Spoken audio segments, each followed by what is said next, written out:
Good evening, Mr. and Mrs. America, and all ships at sea. Welcome to the live stream. Happy Sunday. Hope you're having an agreeable weekend. I am your eponymous host and humble servant. And if you're wondering what it is you're going to be looking at on your screen tonight, well, today we are going to hop into the time-traveling DeLoreans of our mind, and we're going to take a trip back to 2005, Friday, 9 September 2005 specifically, for an event that was known at the time as Shelter from the Storm, a concert for the Gulf Coast, but which everybody remembers today in retrospect as that time Kanye West blurted out George Bush doesn't care about black people, and poor Mike Myers had to stand there looking like he wanted the earth to open up and swallow him whole. So this was sort of an historically significant event in the life of the nation for a couple of different reasons. First, because it was here that Kanye West first started establishing himself as guy who blurts out random crazy shit just to see what happens. Indeed, many Americans, myself included, had never even heard of Kanye West up until the day of this telethon. And second, because this telethon was probably the last telethon of its kind in the traditional sense of the term telethon. It was 2005. Everybody already had the internet by that point. Everybody had a cell phone by that point, but there were no social media. There was no Twitter, no Facebook, no Insta, Flippy, Snappy, whatever the hell it is the youngsters use these days. This thing wasn't being streamed online. If you wanted to watch it, you had to watch it on television. And if you wanted to send money, you couldn't text it, you couldn't Venmo it, you couldn't PayPal it, you couldn't Bitcoin it. Nah.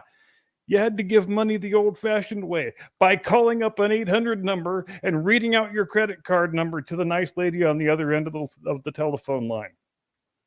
And if you wanted to share your reactions to that crazy thing that Kanye just said, you know where you had to do it? You had to do it on a freaking news group. Because most websites back then didn't even have comment sections.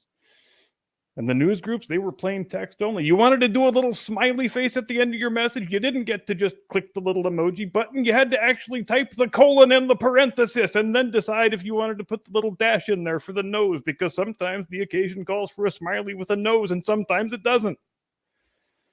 And if you wanted to add a picture to your news group post or a fancy customized signature, well, that's just too damn bad.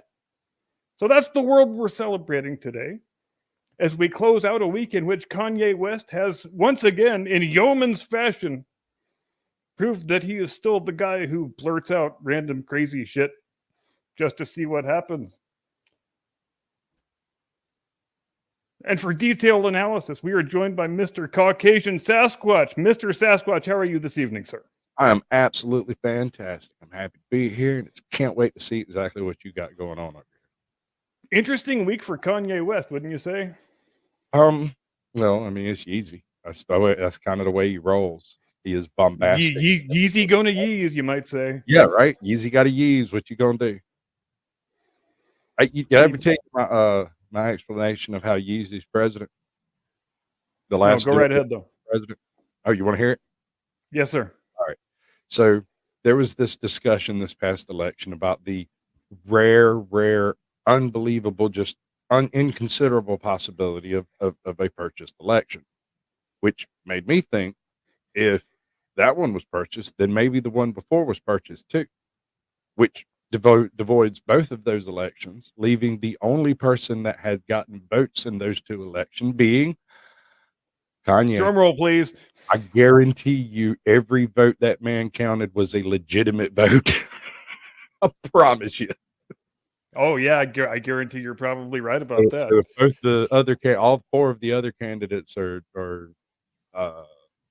gotten rid of because of impropriety or whatever. That leaves Yeezy as the last duly elected president of the United States. So the first thing he did this week, which made the internet explode, was he wore a shirt at some fashion show in Rome that said "White Lives Matter." And we are told that this is just the most outrageously offensive thing that you can possibly do. It even borders on the level of violence. And in a world with actual problems, as I mentioned in one of this week's videos, it is always fascinating to see people acting like the worst thing in the world is not the threat of nuclear war, but a guy wearing a shirt that says "White Lives Matter." Right. And it was kind of a funny shirt, anyway, just because it had a picture of the Pope on the front, and he's wearing his his Pope outfit, his white cassock, and so it's a fun play on words, in addition to being a bit of snarky political commentary, and all the right people got upset about it, and that's when you were over the target. I think when all the worst people in the world get upset over something you've done, then you just sank that putt, my friend. I think he did good. If controversy is the measure of an act, then that was a good one. But here's the thing: I don't understand why there's controversy at all. I don't really get it. Some guy Nor put do on I.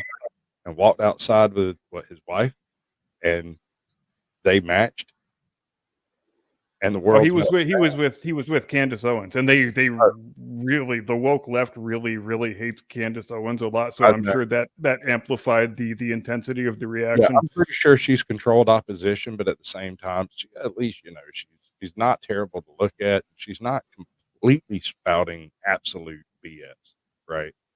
She does She is have a well-spoken young lady. I mean, she she's an can extremely well-spoken young lady. She can lay it out there, man.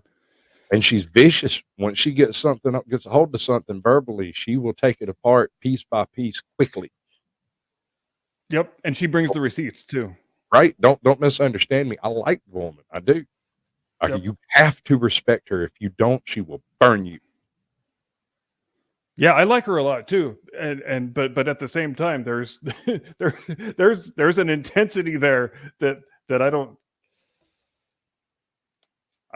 know if I would want to be married to a woman capable of that intensity level, frankly. Yeah, Kanye chasing attention, but I mean, isn't that his job? Isn't that my job? Isn't that Cap's job? Aren't we all chasing attention? I mean, you're trying to get attention to a particular breadth of the police force. You don't hate all cops. It's obvious you don't hate all cops. You just know good and damn well that the good cops are just as bad as the bad cops because the good cops know what the bad cops are doing and let them do it. That's just as culpable as the bad cops, in my opinion. And I'm with you there. All right, so what we got going on over here? You got the Gulf Coast. What was it called? Shelter from the Storm. Yeah, Shelter from the Storm for concert for I actually had the list of people who played this thing laying around here somewhere, but I lost track of it. Let me pull it up here and I'll give you the. It's not going to be nearly as good as the cast of luminaries we had for Battle of the Network Stars last time, but it'll be a pale imitation at best. Well, what can you do? What can you do? Off YouTube, didn't they? They just put it down the memory hole.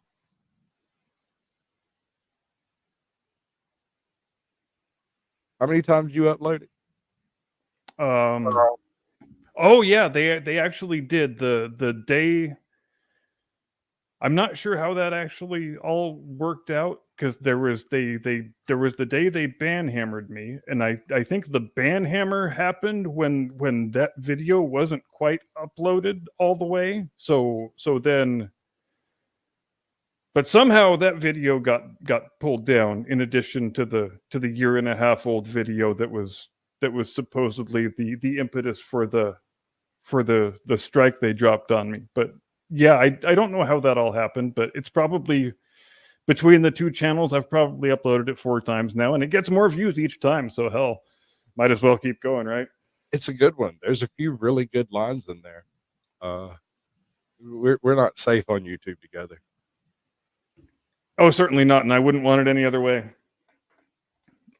I would not want to do this with a safe person. I can approve of that. Sasquatch approves.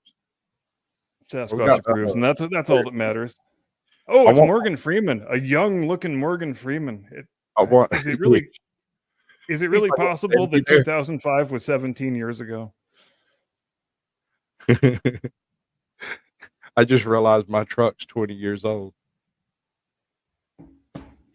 Right? Yeah, Like, my car's 20 years old too. I'd be riding around in that thing at Infinitum. Bought it brand new for cash, still driving it. 20 years.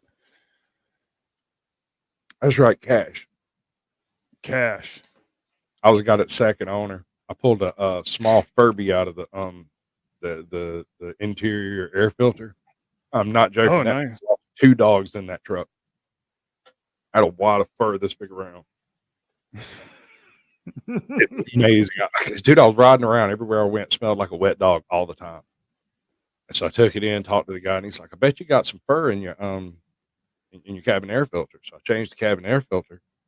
And I was like, what about that other filter? He's like, there's not another filter. I said, there's another filter right there. He's like, there's not another filter. We walk outside, I pop the thing out, pull it out. He goes, that's not a filter. And gets a screwdriver and pulls it out. It was a wad of dog hair, this big around, that had just wadded in so flat that you could change the filter and you'd never know it was there.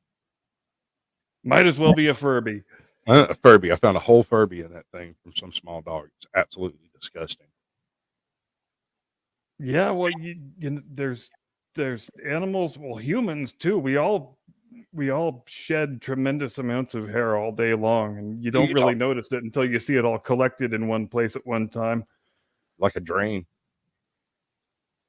I have 2 traps on my drains to keep it from clogging up, but the hair ever getting in there. I got one of the little net ones and one of the metal, like stainless steel mesh ones. Yep, same here. Okay, I've got the artist list for this shindig we're watching. You ready? Yeah, hit me with it. Randy Newman, U2, Mary J. Blige, Alicia Keys, Neil Young, boo, Foo Fighters, Mariah Carey, Paul Simon, Dixie Chicks. I don't know if this was before or after they went communist. Kelly Clarkson, Sheryl Crow, Rod Stewart, the infamous Kanye West, Garth Brooks, Trisha Yearwood, Paul Schaefer, Dr. John. And those are all the musical appearances. We have special spoken appearances by Bruce Willis, Julia Roberts, Don Cheadle, Jennifer Aniston, Jack Black, Cameron Diaz, Ellen DeGeneres, Morgan Freeman, Jack Nicholson, Chris Rock, Ray Romano, and Celia freaking Ward. Wow. And wow, do you want to hear the list of celebrities they had answering the telephones? Back when telethons were telethons? Telethons with telephones. Can you imagine it? Ben Affleck, Jason Alexander, Jennifer Aniston, Sean Astin, Angela Bassett, Jack Black, Adrian Brody, Don Cheadle, Michael Chiklis, Ellen DeGeneres, Benicio del Toro, Danny DeVito, Cameron Diaz, Jennifer Garter, Sarah Michelle Gellar, Randy Jackson, Allison Janney, Christine Lottie, Reba McEntire, Mandy Moore, Jack Nicholson, Jeremy Piven, Emily Proctor, Dennis Quaid, Julia Roberts, The Rock, Ray Romano, Doug Savant, Jimmy Smith, Mary Steenburgen, some person whose name I can't say, Celia Ward, Bruce Willis, Alfred Woodard, and James Woods. That's James Woods. You could call and donate money and talk to James Woods. I don't think they would be inviting him to this thing today. Oh no, sir. You'd be better. He's kind of a naughty boy in Hollywood. He likes to vote for those Republican types. Shh. Don't mention the unmentionables. Can't talk about that. Not at all. We'll talk later. Anyway, that's an amazing list, dude. Could you imagine trying to put something like this together today? Oh, I know. Everybody who was anybody was involved with this thing in one way or another. Hey, Swiss Miss, welcome to the show. I have no idea what he's going to be showing me. Apparently, it's the shelter from the storm. Oh, Swiss Miz is here. Hello, Miz. Good to see you. It's 2005. I'm doing agreeably well. I hope you are the same. I'm fantastic. I'm 2 Red Bulls in. We're going to do it. To it. No problem. You know, I'm not sure exactly when in this program it is that the famous Kanye West Mike Myers moment happens. I hope we don't miss it. We might talk right through the damn thing, mightn't we? It seems like something that would happen. Oh Lord. There's a good charity commercial. We got to have crying people on our. No, that's no happy people. We need crying people. People don't send money to happy people. They send money to people who are crying and miserable and In see up 2005, to their chest in floodwaters. That's that's what why. this is all about. You know, I went to New Orleans about 2 months before Katrina. I had, of course, had hindsight being 2020. I went about 2 months before Katrina and went back through New Orleans 3 years later. And 3 years later, that place still looked like a freaking. It was a disaster area still. Yeah, Um, that's I've heard that from others too. Recently, it's changed, but up until about 2010, you could purchase fully equipped house lots over there for pennies on the dollar because the wells have to be retreated and the septic tanks all have to be pumped out and the foundations all shot to crap. The whole place is just, in most cases, they either burned it down or just pushed them over. And so Ooh, there's, Buffy the Vampire Slayer. How you doing, sweetheart? um, that's not Buffy. It's not. Wasn't Sarah Michelle Gellar on the list? Yeah, but that's Cameron Diaz, brother. That's not. Yes, ma'am. Oh, Yes, you're sir. right. That is Cameron Diaz. I mean, that's the difference between a 9 and a 10, but I know the difference. Well, yeah, she was so small on my screen I couldn't tell. But it was the stance. When you said that was Buffy, I looked up at her. I went, "No, it's not. She doesn't stand right." Well, and Stand they started from kind of a long shot, so it confused me. Right, it's only been 17 years. I haven't had time to absorb all this stuff. Besides, all the white people look alike. All white people look alike. It is not my fault. I mean, how could you tell the difference? Everybody's got their little Caucasian face and their little Caucasian hair and their little Caucasian nose.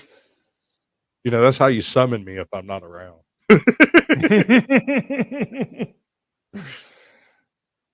All right, we got to talk shit about Neil Young now. Neil Young can't be on my screen unless we were talking shit about him. But I kind of like his song. I'm not allowed to say that. Hold up. He got funny looking hair. No, you're allowed to say it. He's got some good songs. He's just such a douche.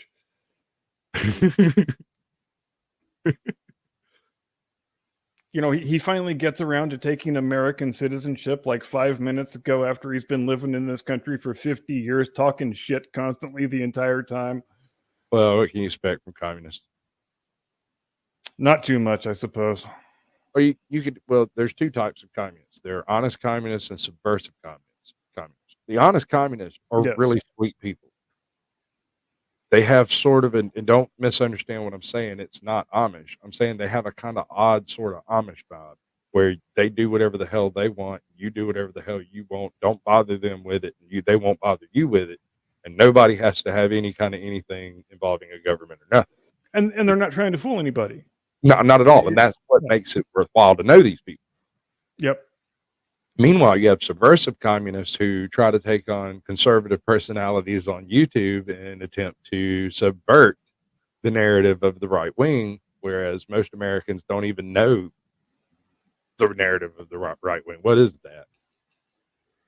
Is there one? Well, most Americans couldn't explain communism to you if you held a Luger to their heads, probably. That's if true. we're being honest.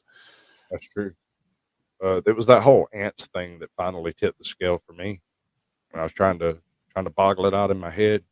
I can't remember if it was Dostoevsky or Tolstoy or who it was, but they went at length about ants and then explained how ants were analogous to communism. And I went, well, it's not quite right, but it's really freaking close.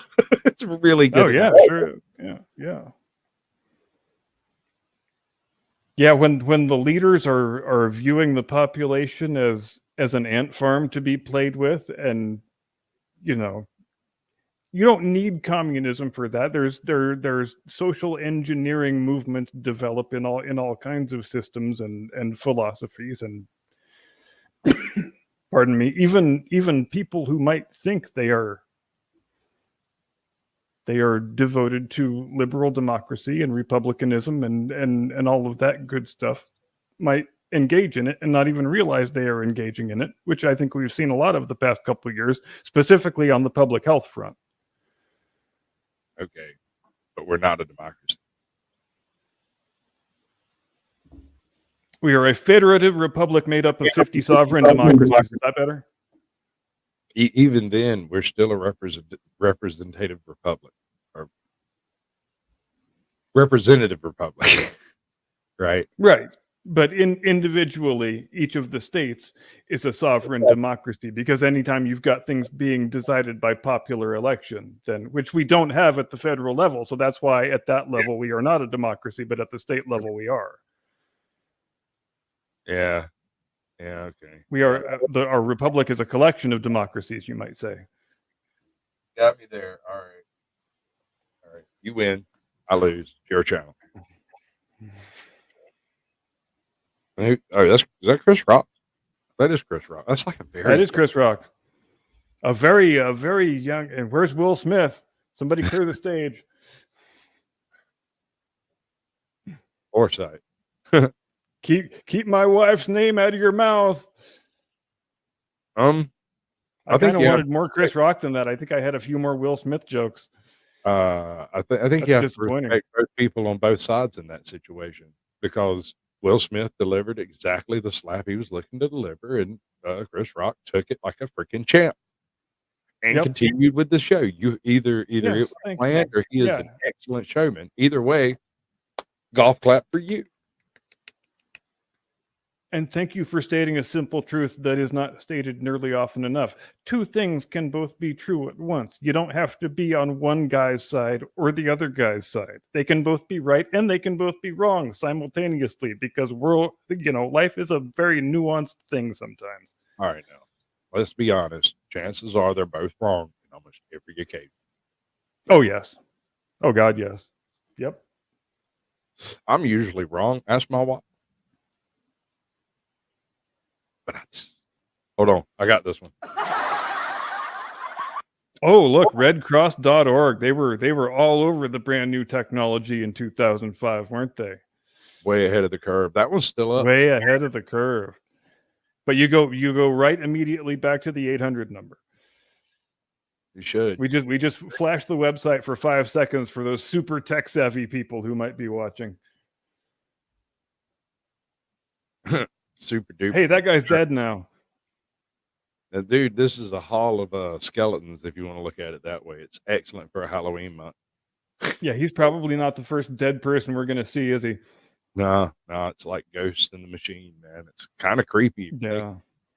When you're watching sitcoms and you hear those canned laughs in the background. Mm-hmm.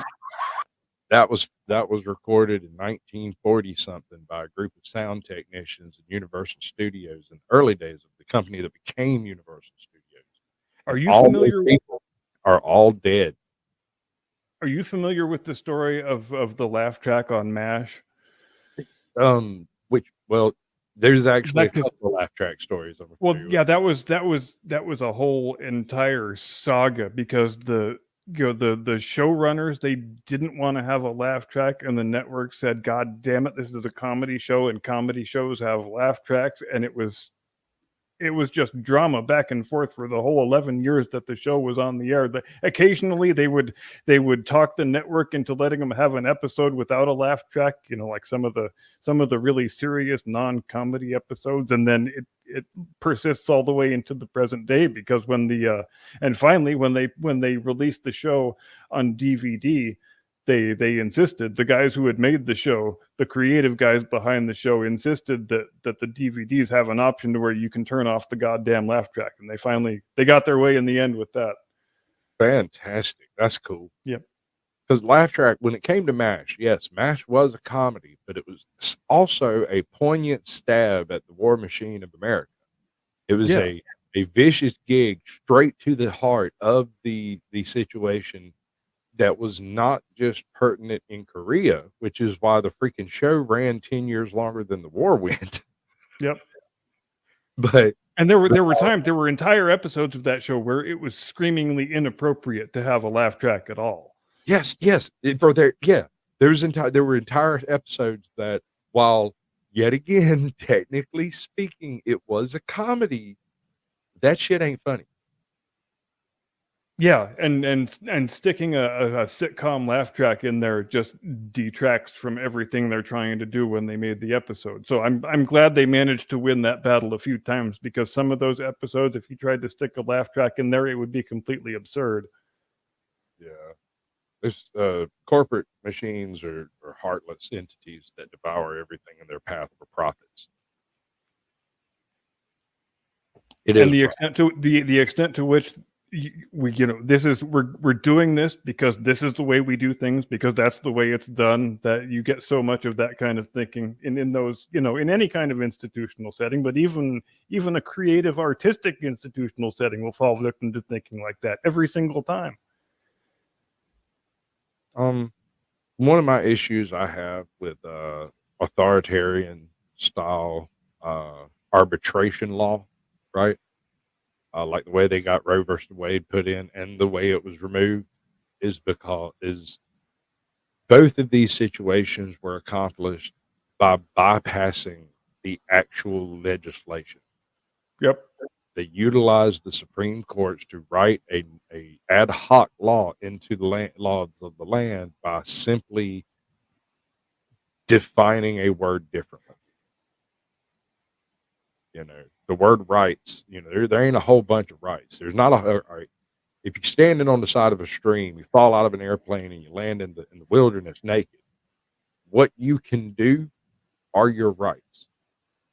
You can scream, you can yell, you may remain silent, you may build a weapon, you may defend yourself, you may attempt to feed yourself, clothe yourself, house yourself, but they're not guaranteed. If you die of exposure or a bear eats you before you get the spear, you kind of sacrifice the rest of the rights that people want to write in as being a legitimate right.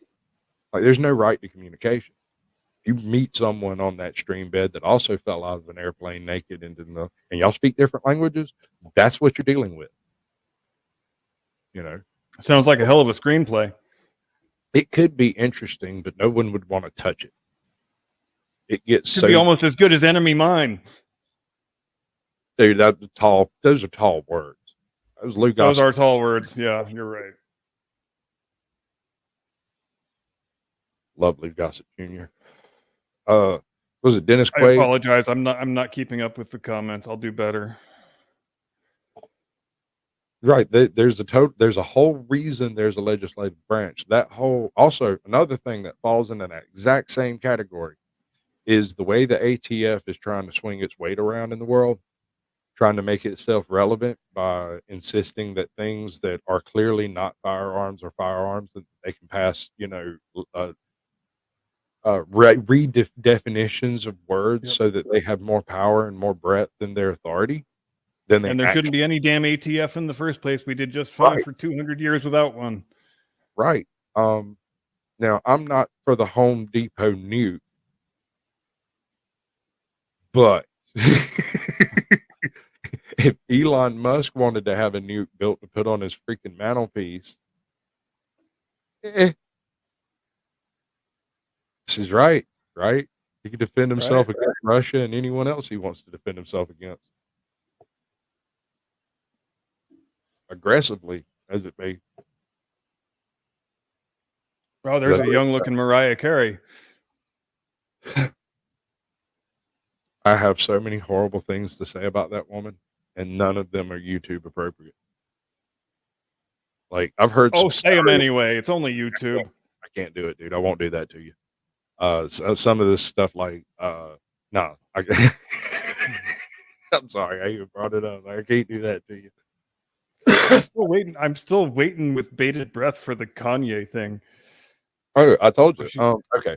So, all right, are we talking about the how he's the last duly elected president?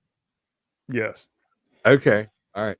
So, if this past election was suspect, it voids both of the major contenders. And if the one before was also, well, the last one was suspect, then the one before was definitely suspect, because that's the weirdest one I've seen in the past 20 years, other than the last one, which was way weird. But that would imply that Kanye West was the only person to get legitimate votes during either of those two elections, which would leave him being the ad hoc, legitimately elected president, and has not been deposed yet because everything else would be suspect, right? Yes. And That's the, and absurd. the It's funny. and January 6th was actually an attempt to install Kanye West as president. And the mainstream media has just missed it entirely. I might have showed up for that one. Right? That would be like, I don't know what went down between Biden and Trump and Hillary. I have no clue about Obama or none of that, but I'm pretty sure Kanye West got exactly the number of votes they counted for. Yeah, I'm guessing nobody stuffed the ballot box for Kanye. Oh, I'm sure they did, but I don't think it was with any really hard. I mean, I'm sure they like pushed everything they could push, but it was like a wild card. Oh God, I would have loved if he'd won. Could you imagine a Kanye West presidency? I want to do one of those dream sequences so that I could like stare off into space and then we would see Kanye as president. You know, I love it when Kanye occasionally, says something that conservatives like, and then a bunch of conservatives start acting like Kanye is one of us now. Like, hooray, Kanye! Like, lead our parade, Kanye. And then Kanye turns around and says some incredibly dumb thing that nobody could ever possibly get behind. And then, oh, never mind. Sorry. Oh well. Conservatives are trying. It seems like they are trying so hard always to find some person on the left, or some person they perceive to be on the left, to flip and turn into one of their own, like a pro wrestling heel turn or something. Yeah. Like, we're gonna get Kanye. He's gonna flip, and then he's gonna be one of us. And then he'll bring his millions of followers, except he won't. Yes. Because I'm here to tell you, because everybody who likes your music is willing to do every single thing you say, including whom you vote for. Hard pass on that one, big dog. Right? Just, but that is a perception that seems to be regrettably widespread these days. Not that the phenomenon actually exists, but that people seem to believe the phenomenon exists, and they act accordingly. I got a buddy of mine. He's an elder gentleman, and he came by about 6 months ago, 7 months or so.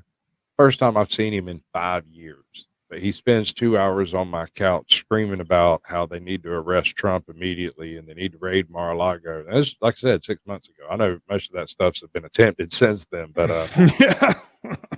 For 2 hours, I respect the man deeply. For 2 hours, he sat there and raved about Trump. And I didn't say a word. I didn't say nothing.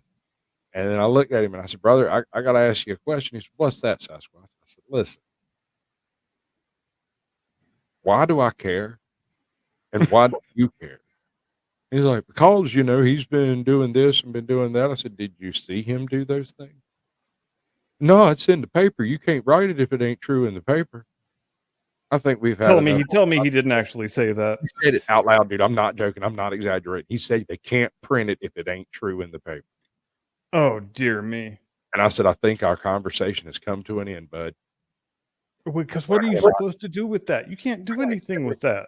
You can't communicate with that. There's no communication, much less discussion. You can't discuss if you can't communicate. That really seems to be where the left is really getting over on us. They're changing, and that goes for the entire 2 hours that he was on your couch. You could have said something at any point, and it wouldn't have made any difference. Everything that came after would have been what came after. All it did was piss him off. He stood up, stared at me, and said, "I guess we can't talk anymore." And I was like, "I don't want to talk about Trump. I don't care. That is something that took place elsewhere. It's not here. I'm in my living room. I don't want to talk about it, dude. You've been here for 2 hours and we've talked about absolutely nothing but what you want to talk about. Can we talk about movies?" Yeah. All I want to talk about is this politician I can't stand. Can't stand it. Dude, I had never witnessed the actual effect of Trump derangement syndrome so perfectly exhibited. Yeah, but there it is. There it is, exemplified in living color right in your living room. And I had another experience that was a pretty good example of this. I am in a open carry state, and or was at the time, and I open carry when I carry, right? So I walked in to pay my insurance, and the lady behind the counter completely melted down because I had a pistol. She ran into the other office and called the cops and sat in there talking to the cops while I was paying for my insurance. Now, the receptionist, the nice lady behind the counter, she asked what it was, and I told her, and she said, I have this, and she pulled hers out in her little holster and all proper technique. It was like, it's a Glock such and such and blah, blah, blah. Oh, that's cute. And she put it back in, and she said, I don't tell them I have it. I said, that's probably the most intelligent thing you've done, Probably so. because that lady would lose her giblets if she knew you had a pistol. And then the other lady comes back into the room and starts screaming at me being a Trump voter. This was almost a year and a half ago. She lost her crap simply because I had a pistol. There was all kinds of other things that were obviously true about me. And her mind goes straight to Donald Trump. Yeah, that's where it ended. I don't know where it went. Yeah, and straight then that's to just criminal. fascinating to me. Can I ask you a question? Yeah. Ever seen a criminal open carry? Nope. You know why criminals don't open carry? Because they're criminals. Hey,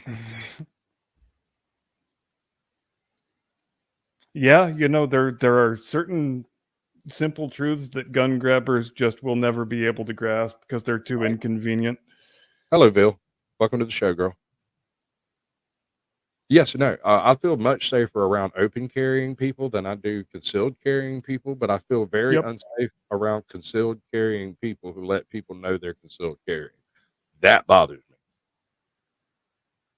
I don't know why exactly. I think it's because if you're concealed carrying, you shouldn't be notifying people that you have Yeah, that you because are the whole concealed. point of concealed carry is that you're keeping it on the down low. So why go around talking about it unless you're just defeating the entire purpose of the exercise? Right. Now, I'm not saying that you have to hide your weapon. I'm simply saying that it's an odd thing to do in my mind. Uh, Yeah. when I don't often conceal carry because I don't really see the point, given that knowing that I have a gun is more of a preventative to crime than not knowing. I really Yes. don't want to shoot anyone. I don't want that to ever be an issue, but I would rather have it and not need it than need it and not have it. So it means I have it. Yep. Would rather never need it and have it than. You're absolutely right. I will sign that memo 100 times out of 100. Oh, do we got the Dixie Chicks now? Man, that girl's mouth is ginormous. It sure is. She's about a dart and a half date. Now, I want to say this was after that wasn't it over in the UK where they infamously said on stage that they're ashamed to be from Texas or something like that. I want to say that happened before this. Yeah, they did a weird political U-turn about the time they signed with a major record deal. Yeah, which is a pretty fascinating way of timing such things, isn't it? It's amazing how changes of heart come along with zeros. Right. All right, I'm looking it up right now. I'm going to get the date for you. It's October 2nd, 2005.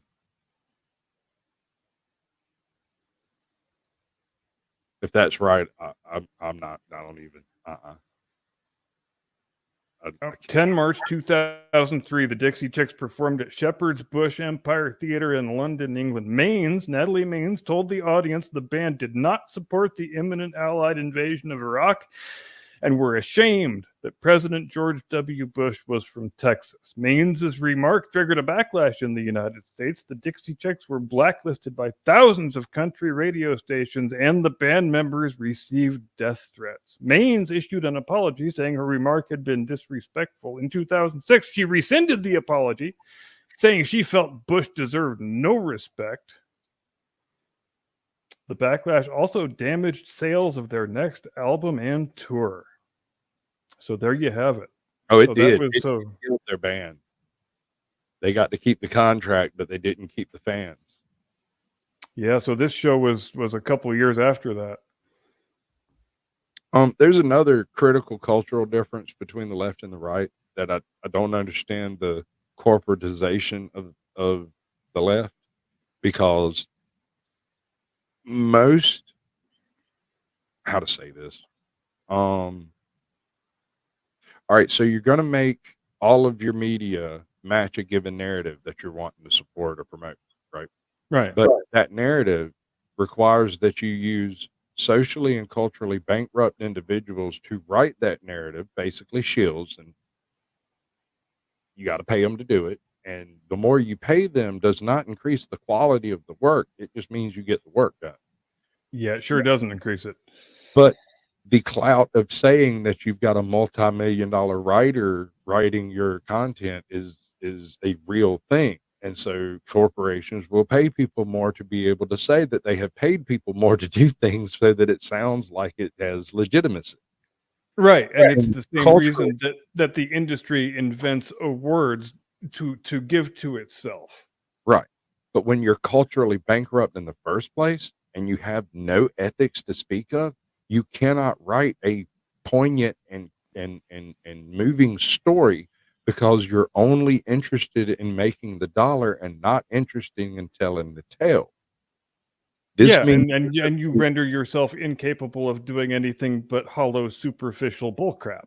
exactly. You're going to end up remaking Wizard of Oz instead of writing a brilliant new epitaph.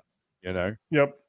you're Yep. going You're to gonna take some intellectual property from the past and dress it up in a new woke outfit, and then try to call it your own, and then say how awesome you are for having done it. right, and then you're going to pay yourself very well to do it while patting yourself on the back for towing the narrative, towing the line so perfect, Yep. right? And then get really upset when no one watches. And these people don't realize that we're watching the House of the Dragon, and we're watching the Lord of the Rings of Power, and we're watching one because, well, you know, there's nothing else good on, but we're watching the other because it is a slow motion train wreck of $23 billion. Yep. And that's I guarantee you the majority of people who are still watching Rings of Power right now, it's because they are either making YouTube videos trashing it, or they want to watch YouTube videos trashing it. Sometimes that is the only traction that shitty woke shows get, is I mean, YouTube hate videos. I could name a dozen issues I have with the story that have nothing to do with the people, the races, the plot, none of that. It has to do with Yep. the actual names of locations and the way locations are attained in the series, because they have put places in the wrong places and changed the freaking map. Why? No fucking clue. There's no reason to do it. Narrative laziness. Beyond narrative laziness, yes, narrative laziness, in that they went through and basically, probably, if I had to guess, used Oh, Wikipedia. I need these characters to be in this place at the same time, so I'm just gonna get them there, and I've got one page to do it. It's worse than that. One of the bulwarks of Sauron was an age out of place. He wasn't there before he went to Agamar. He was there after, because he hid there during the fall. So they go there to find him during a previous fall where he also hid there, exactly the way he does in the following age. Like, okay, I'm Ooh. sorry, it's a lore breaking thing, but that's not what breaks my suspension of disbelief. What breaks my suspension of disbelief is watching Galadriel beat the flying hell out of absolutely everyone who comes across her path. This is the night, the light in the darkness. This is the far north star, the princess of peace. She is the one who orbits all decisions in Lothlorien. Do you mean to tell me that when you watched the original Lord of the Rings trilogy, you did not get the impression that Galadriel was a Mary Sue girl boss who can easily dispatch half a dozen full-grown male assassins and not leave a hair out of place? Oh, I'm certain she could without even turning a hair. Absolutely, she could, but I don't think she'd hit a single one of them physically. And I continue to find it remarkable that in the woke Hollywood era, the way that we celebrate femininity is through masculine traits. We Is by celebrate, whooping the fool out of men, yes, white men. we celebrate Always- femininity by having a woman punch a guy in the face lots of times. Well, no, usually it's kicking them in the balls. Like they physically actually show that because they think it's funny. It's funny. You got to admit it's funny. I mean, And how many like, woke properties have we seen in the last couple or few years where they are right up front with it, like within the first 2 or 3 minutes of the movie or the pilot episode, as the case may be, you've got the 87-pound female protagonist, easily dispatching some a squad of 300-pound male assailant. And Star Trek, recent Star Trek specifically comes to mind when I think of that. Who's the chick named Rose that plays the bald-headed badass in all of the Netflix movies and adaptations? Is it? I'm drawing It's a not blank. Alan, is it? It's Rose something, but she's and it's not Tico. It's not the one from. It's not her. It's not the most hated Rose ever. Oh, But poor she's Kelly Marie Tran, dressed her up in that potato sack. yeah, they didn't do that girl no favors whatsoever. Oh, Although, no, they sure didn't. as much as I hate that type of person, I really enjoyed that character because the whole thing made me laugh, and I don't think it was supposed to. Oh, it definitely was not supposed to. I have a very, very deep cut take for you, a surprising take. I have a Oh, go theory. ahead. I have a belief. Are you familiar with the Black Panther comics? Yeah, more or less. You read many of them. How many, give or take? I mean, series of them or one? He wasn't one of my top tier guys, but I Okay, mean, so I'm kind of familiar with the fact that I'm familiar with the surface level lore. Let's put it that way. you might all right. You might all right. So Black Panther was an anti-comic, and Black Panther was not exactly a hero. He was more of a Batman type than he was a Iron Man type. Yeah, he was morally ambiguous. Very morally ambiguous. And he also, if you go and look at the way his comics go together, and this goes across several iterations of the Black Panther, he inverts the tropes of comics. All of his comics have ambiguously bad guys, with him being an ambiguously good guy, and them basically going at loggerheads for 36 pages and 129 panels or whatever. But if you look at it, if you take it and lay it down next to, say, an X-Men, And they do a lot of that in the issues where it's him and Namor the Submariner, having arguments about this societal issue or that. he was specifically designed to deliver a semi-woke message from the 60s, right? Right. Yeah. Like literally the Black Panther movement, Black Liberation Front, right? That whole thing. He was sort of an almost mocking representation of that clique of the population.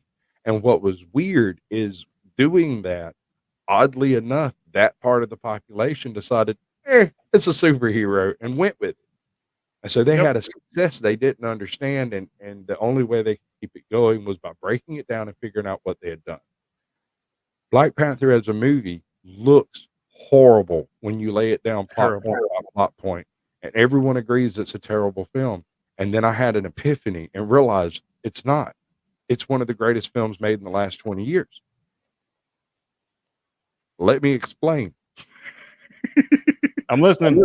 I've actually seen it, yes. I didn't put bleach in my eyes, although I did have to suffer through it 3 times to have this epiphany.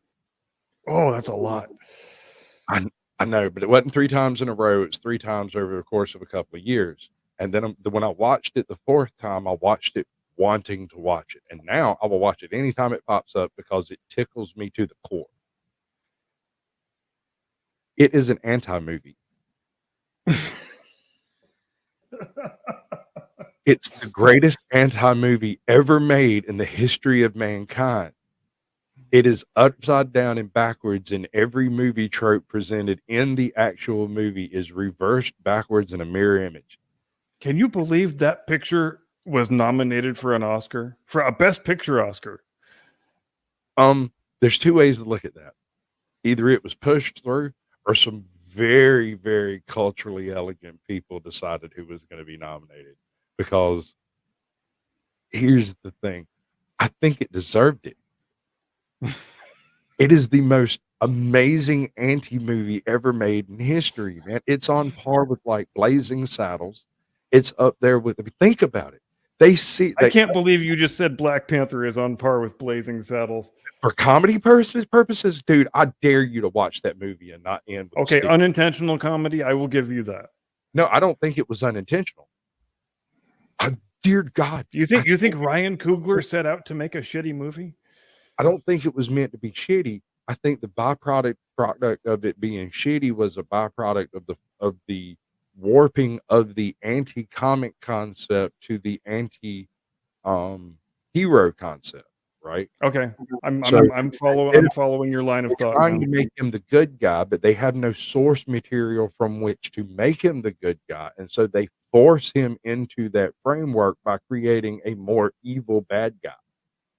And that narratively is broken. It doesn't really work.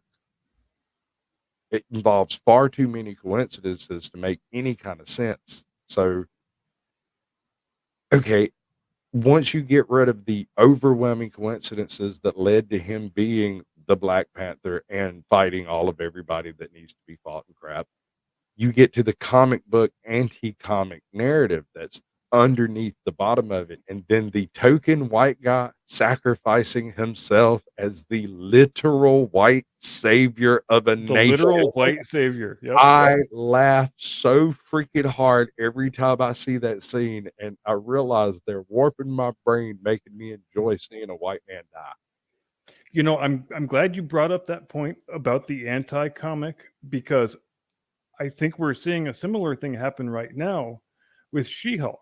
I think She-Hulk, in many ways, I was an had that thought. anti-comic, and in the sense that it subverted a lot of comic tropes, and that's what a lot of people liked about it. But the people who are making this show right now, I don't think they have the slightest understanding of what made people like that character in that book.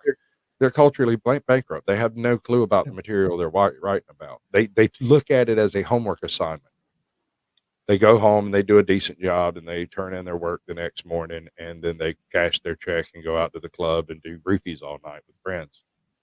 Get their latte and their pumpkin spice, and they stop on their way to freaking home to stop and get some Whole Foods, and then they go home with their 29 cats and sit there and harp on how their life would be better if there just weren't so many men around. Yep. And look at me, I've got a Marvel show on my resume. Look how awesome I am. Right, exactly. Although I suspect,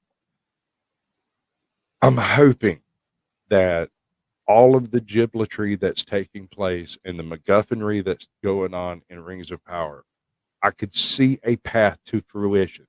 I know no one else out there can see it, but if you gave me absolute creative control over the narrative of the show currently as it stands, I could give you a second season that would rival the 4th season of Game of Thrones. Oh, here's our man Kanye. We must be getting Yeah. close. It's good to see you, Mr. President. The all the narrative elements are there. They're just being under and inappropriately utilized. How many I'll episodes even, are they I'll into even Rings of Power now? I'll even keep the narrative they're trying to push. But what you have to do is have Galadriel realize that war, her physically fighting a battle, is less valuable than her managing an army. There's this one bit, I can't remember if it was the Silmarillion or it was the Unfinished Tales or which one it was, but there is a moment when they're fighting Sauron's first army. and Galadriel ends up in the middle of a battlefield where they are losing. She will be taken down in this battle, and she picks up a fallen elf's sword. And the rest of the army, seeing the Lady of Peace pick up a weapon, were so put out by it that they rallied around her, and she put it back down. It was enough simply to see her take up a weapon with the apparent intent to use it for them to go, oh, wait, no, we're screwing up. We need to fix this stuff right now. It's gone horribly wrong. We're off narrative now. We need to get Yeah, back. something's not right here. Something's gone. All right, everybody, kill those people immediately. And they won the battle because she touched a weapon. Okay. So now she's like super queen. We can work with this narratively, but we have to invert the trope. She has to reach a point in her psyche where the physical battle, the physical warfare is unnecessary in relation to the things she could do as a figurehead. Yes. When you put her in a suit of armor and have her start swinging a sword around, you are evincing just a complete misunderstanding of what the character is supposed to be about. And this change desperately needs to take place before she picks up one of the rings. Yeah. It needs to be a personal thing where her character actually grows. And then you can actually sail the second season without having to put forth a whole lot of effort. You mean like a character arc? We're allowed to do character arcs? How dare you? That's crazy talk. Totally crazy, right? Who knew? Oh, your little Harfoot. All right, they just had their whole village razed to the ground, right? Their mobile farm village. How do you can't farm mobily? That's the antithesis of farming. It's the most. They have are you serious? They have a mobile farm village? That's that, dude. Okay. I really want to do. I made it about 2/3 of the way through the first episode, so this is all new to me. I really want to do a reaction show where I bring you in and we watch the episodes. And I would be down for that. If at any point we record the whole thing, I just wiped out about 60 hours of programming off of my I'm getting ready for it, dude. We're gonna do it for real. And I want to watch your face during the third episode when you find out why the Harfoots are Harfoots and why they're nomadic. Well, they're Harfoot because we're not allowed to say Hobbit because we don't have the certain copyrights where we're allowed to say certain words. Right, but they have this little lore thing that they do. It's like a poem or a song or something that sort of, if you take it stanza by stanza, it sort of explains why they're nomadic farmers. Apparently, they've settled down a few times in their history, and it always goes bad. And so every now and then a group of Harfoots will stop and become sedentary, but they're never still there when they move back in, when they come back through the area. And so now they avoid even sedentary Harfoots. They are permanently nomadic. Farmers. Vegetarian farmers. Vegetarian nomads who reap vegetarian nomad farmers. There is a job description I have never heard in my life.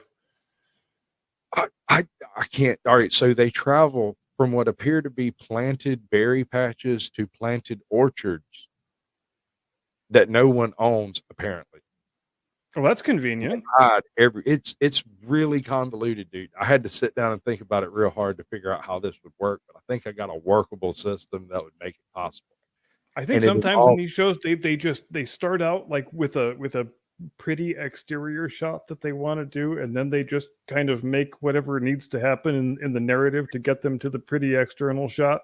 They kind of, we see this a lot, I think, where narratives are crafted to fit into visual shots, signature visual shots.